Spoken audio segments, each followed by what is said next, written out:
is enough said. What's up, Heat Nation? Ernest here, back with another Miami Heat Talk video. Would really appreciate the support, you guys, if you could like, share, and subscribe, because we're pushing to 6,000 subscribers. Now, together, let's go on another Miami Heat Talk adventure. Sorry I couldn't get a video for you guys yesterday. I was in Tampa. Didn't get home until Sunday night around 6 a.m. Daylight savings kicked my ass also. Was tired, you guys. It was family day. I know I gave y'all a short. I even posted the match I did on Saturday. Posted it yesterday. If you haven't checked it out, go watch it after this video. But we're not talking about pro wrestling, you guys. We're talking Miami Heat basketball. I know I posted a short on it yesterday, but I do want to talk about it a little bit. The Miami Heat blew another fourth quarter lead, losing to the Chicago Bulls 114 to 109 in the recent game on Saturday.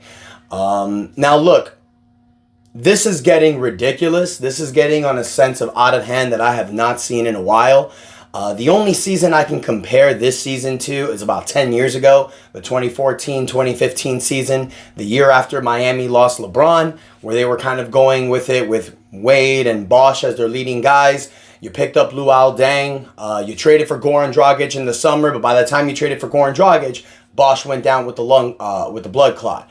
But you saw that team just hover around mediocrity all season long, finishing as the 10th seed. That's exactly what this Miami Heat team is basically doing this year.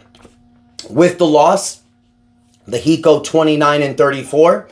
They're a 9th seed. But this game just sucked at all ends, you guys, because I'm going to read something, and this is just frustrating the hell out of me. The Heat has now wasted a fourth quarter lead in 7 of its last 8 games. And in a total of 14 losses this season, only the Minnesota Timberwolves enter Sunday with more blown fourth quarter leads than the Heat this season.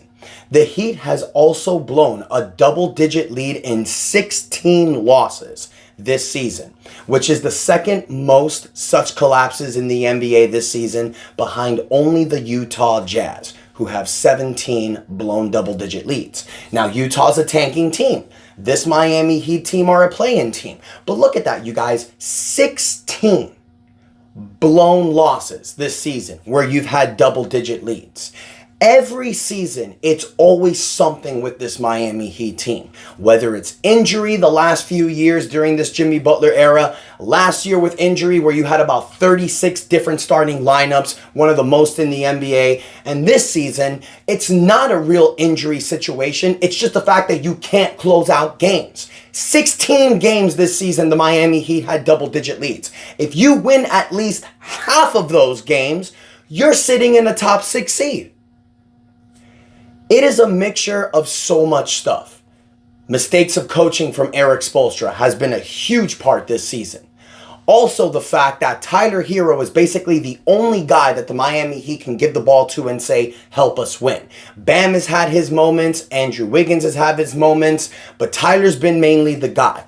But there's nobody else that's usually done it. That game where Tyler wasn't playing against Cleveland, where Bam was having a great game, and they had the 7-point lead in the fourth quarter. There was nobody else you could really give the ball to. The Heat were panicking. Cleveland kind of attacked at that moment with Donovan Mitchell. The Heat need that guy. We know that. We've talked about that. When you look at this season and you see that the Miami Heat have blown so many double-digit leads, it's because when it's fourth quarter time, it's money time. It's time to give the ball to your guy and say, win this game. At times, Tyler Herro can be that guy, but we know that he's truly a number 2. I love Tyler. Tyler's had an incredible year this year, all-star year, but that's what he is. He's an all-star player. You need another all-star level player, superstar level player, if you want to contend for a title. Bam and Tyler, great players, your cornerstone guys, but as you're seeing, not good enough. Now, here's the thing, you guys, and this is where I'm going to lead to in this video. Actually, just to kind of go over the game, our main 3 guys play well. Tyler Hero with 21 points, 8 rebounds, 6 assists. Andrew Wiggins with 22 points. Bam Adebayo with 22 points. You have 15 points from Terry Rozier off the bench. Solid. 12 from Duncan Robinson, but just not enough. The Heat are outscored in the fourth quarter, 36-20 by Chicago, and lose this game. You're up by 20 points, you lose the game. This has been the trend all season long. And this is where this conversation is going to go now, because what do the Miami Heat do from here? Do you keep fighting? Do you throw in the white flag and say, let's call certain players back and let's just tank the rest of the season?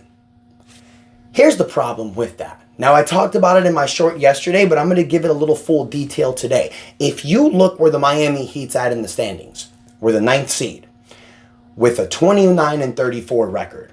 Below us with the 10th seed is the team we just lost to, Chicago, who has a 26-38 record. We are 3.5 games above Chicago for the 10th seed. In order to really tank and go to the lottery, you don't want to make the play-in. Or you want to at least make the play-in and lose the first game. If you lose out of the play-in, you go into the lottery. But the lower you get in the standings, the higher the odds you can get the number 1 pick, which we all know it's Cooper Flag. Golden State's pick is not going to be a lottery pick. It's not going to be a bottom 10 pick. You will get Golden State's pick, who's doing very well right now, 8-2 their last 10 games. So Miami's going to get Golden State's pick. It's going to be anywhere from the high teens to the low 20s probably. That's the pick that you're going to get from Golden State with the Jimmy Butler trade. Now Miami's draft pick, we will keep it only if we go into the lottery. So that means if we don't make the playoffs. Even if we make the play-in and lose out, we will get our pick back. However, we will lose our 2026 pick and our 2028 pick. Those go unprotected to OKC and Charlotte. So that's kind of the reason why you want to make the playoffs this season. Because yes, your pick will go to OKC this year. However, you will keep your pick next year and keep your pick in 2028.